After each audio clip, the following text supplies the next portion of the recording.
샬롬, 한 주간을 마무리하고 주일을 기다리는 토요일 아침입니다. 이 토요일에도 풍성하신 하나님의 사랑과 부활하신 예수 그리스도의 능력과 은혜 그리고 성령의 충만하심이 함께하기를 기도하고 축복합니다. 함께 읽고 묵상할 말씀은 갈라디아서 3장 1절로부터 3절 말씀입니다. 제가 읽어봅니다. 어리석도다 갈라디아 사람들아, 예수 그리스도께서 십자가에 못 박히신 것이 너희 눈앞에 밝히 보이거늘 누가 너희를 꾀더냐? 내가 너희에게서 다만 이것을 알려 하노니 너희가 성령을 받은 것이 율법의 행위로냐 혹은 듣고 믿음으로냐? 너희가 이같이 어리석으냐? 성령으로 시작하였다가 이제는 육체로 마치겠느냐? 아멘. 저는 오늘 이 말씀을 통하여서 복음을 처음 듣고 믿었을 때 일어난 일에 대해서 생각해 보고자 합니다. 복음은 예수님이 십자가에서 이루신 일에 대한 소식입니다. 이 복음을 듣고 믿었을 때 예수님께서 십자가에서 이루신 일은 처음에 말로 다 할 수 없는 감격과 자유를 선사해 주었습니다. 하나님께서 나의 아버지가 되셨다는 사실은 어떤 말로도 표현할 수 없는 깊은 기쁨이었습니다. 그러나 시간이 흐르면서 신앙생활 속에서 요구되는 여러 규칙과 부담, 그리고 좋은 그리스도인이 되어야 한다는 큰 부담감이 점차 마음을 무겁게 짓누르기 시작합니다. 처음에는 은혜로 시작했지만 어느 순간부터는 그 은혜를 얻기 위해 무언가를 해야 한다는 압박감이 생겨나게 된 것입니다. 그때부터 십자가는 더 이상 하나님의 사랑과 은혜 그리고 주신 자유의 근거로 느껴지지 않고 오히려 내가 충분히 잘하지 못했다는 사실을 떠올리게 하는 잣대처럼 다가왔습니다. 예수님께서 나를 위해 흘리신 피는 감사의 이유가 아니라 오히려 그 사랑에 합당하게 살지 못했다는 죄책감의 근거가 되어버린 것입니다. 그래서 마음속에서는 이렇게 살아도 되는 걸까? 나는 왜 여전히 부족한 걸까? 하나님께 죄송하다는 생각이 끊임없이 떠오릅니다. 이런 마음이 깊어질수록 사람은 자연스럽게 죄책감을 갚기 위해 무언가를 하려고 합니다. 더 열심히 봉사하고 더 많이 헌신하며 더 철저히 규칙을 지키고 더 엄격하게 자신을 다그치려 하는 것이죠. 하지만 이런 모든 노력은 결국 십자가의 은혜를 누리기 위함이 아니라 이미 얻은 은혜를 또다시 얻기 위한 몸부림이 되고 맙니다. 그렇게 되면 신앙은 기쁨이 아닌 부담이 되고 자유가 아닌 의무가 되며 은혜가 아닌 빚으로 전락하게 됩니다. 이러한 현상은 갈라디아 교회에서 심각할 정도로 널리 퍼졌습니다. 바울 사도는 이렇게 변해버린 갈라디아 사람들에게 1절에서 다음과 같이 말씀합니다. 어리석도다 갈라디아 사람들아, 예수 그리스도께서 십자가에 못 박히신 것이 너희 눈앞에 밝히 보이거늘 누가 너희를 꾀더냐? 더 직설적으로 표현하자면 정신 나간 갈라디아 사람들아, 누가 너희를 홀렸느냐? 너희는 분별력을 잃었느냐? 십자가에 달리신 예수를 삶의 중심에 두지 않고 있음이 분명하다. 너희가 제정신이 아닌 것이 틀림없다. 십자가에 달리신 예수님의 모습이 너희 눈앞에 선명할 텐데 어찌 그럴 수 있느냐라고 말할 수 있습니다. 여기서 말하는 예수 그리스도께서 십자가에 못 박히신 것이 눈앞에 밝히 보인다는 것은 실제로 눈으로 본다는 뜻이 아닙니다. 바울이 처음 전한 예수 그리스도께서 십자가에 못 박히셨다는 복음의 메시지를 마치 눈으로 보는 것처럼 듣고 믿었다는 의미입니다. 실제로 그리스도인들은 예수님께서 십자가에서 이루신 일을 듣고 마음으로 믿으며 입으로 시인함으로써 하나님께서 주시는 구원을 받은 사람들입니다.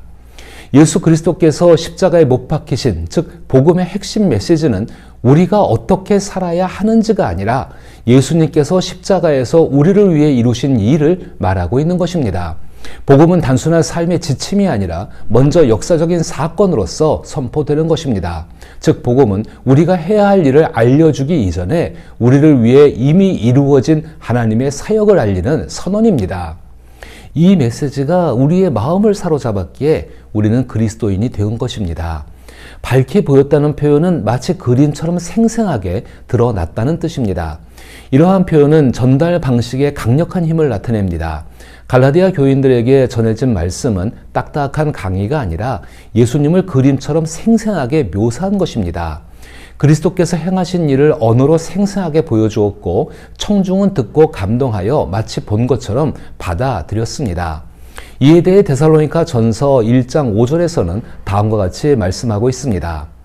이는 우리 복음이 너희에게 말로만 이른 것이 아니라 또한 능력과 성령과 큰 확신으로 된 것임이라. 우리가 너희 가운데서 너희를 위하여 어떤 사람이 된 것은 너희가 아는 바와 같으니라. 우리는 뉴스를 통해 감동적인 이야기를 접할 때가 있습니다. 하지만 그런 이야기들은 언제나 하나의 사건으로 기록됩니다. 예수 그리스도께서 십자가에서 죽으신 일도 하나의 사건입니다. 그러나 복음이라는 이 뉴스는 구원을 얻게 하는 능력을 지니고 있어 듣는 이로 하여금 이해할 수 없던 것을 깨닫게 하는 힘이 있습니다. 이 힘은 백문이 불여일견이라는 말처럼 들은 것이 마치 직접 본 것처럼 느껴지게 합니다. 이러한 경험은 오직 심령, 즉 마음속에서 일어나는 일입니다.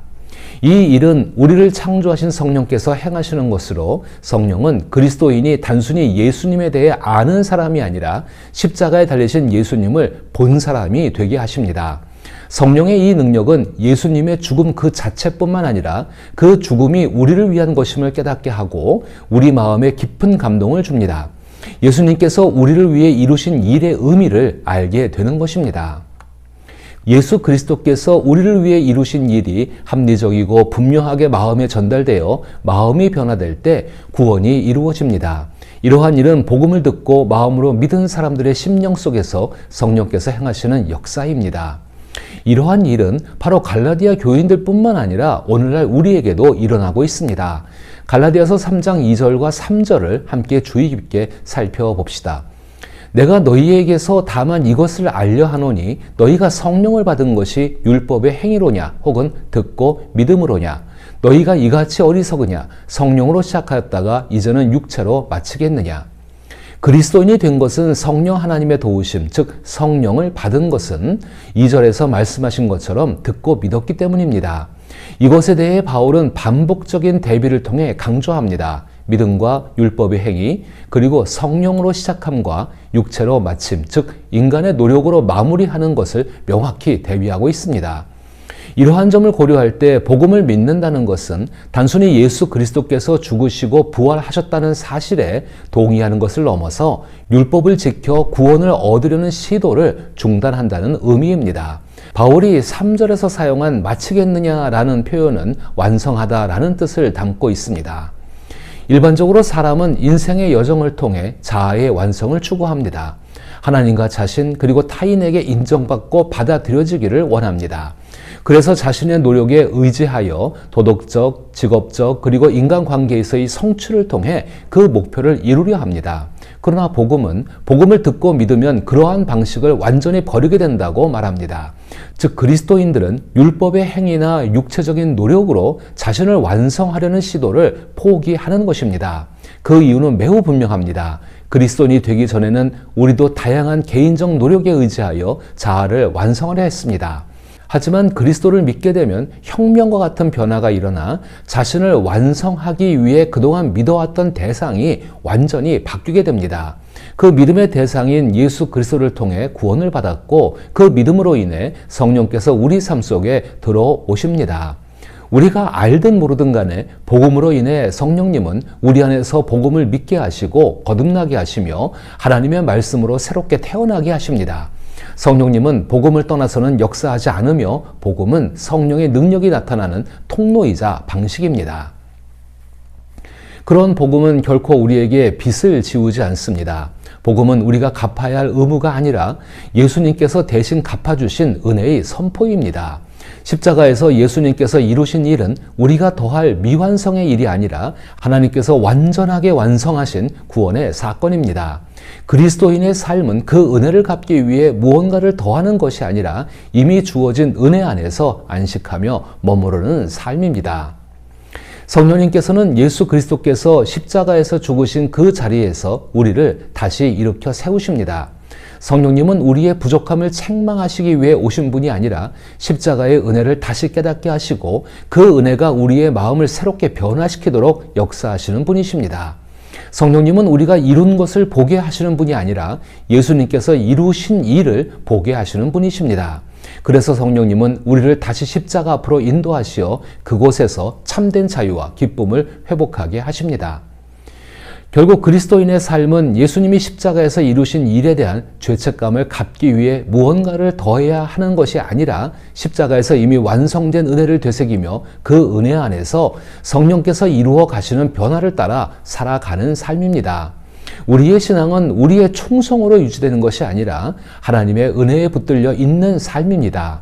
그리고 그 은혜를 다시 바라볼 때 처음 믿었을 때 느꼈던 기쁨과 자유가 다시금 우리의 영혼을 가득 채웁니다. 그리스도인들은 시간이 흐르면서 예수 그리스도께서 십자가에서 이루신 일을 믿음으로 구원을 받았지만 세상 속에서 살아가기 위해 성경의 원리들을 삶 전반에 적용해야 한다고 생각합니다. 그런데 사실 우리는 복음을 처음 듣고 믿었을 때 우리 안에서 일하기 시작하신 성령의 한결같은 은혜로 단지 복음으로 구원을 받은 것에 그치지 않고 복음을 삶 전체에 적용하며 성경 말씀을 실천하는 삶으로 성장해 나갑니다.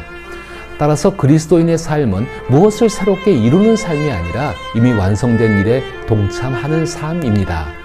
이러한 삶을 통해 예수님께서 내 안에 거하라고 하신 말씀처럼 주 예수 그리스도께서 이루신 모든 일 안에 머물며 복된 열매를 맺게 됩니다.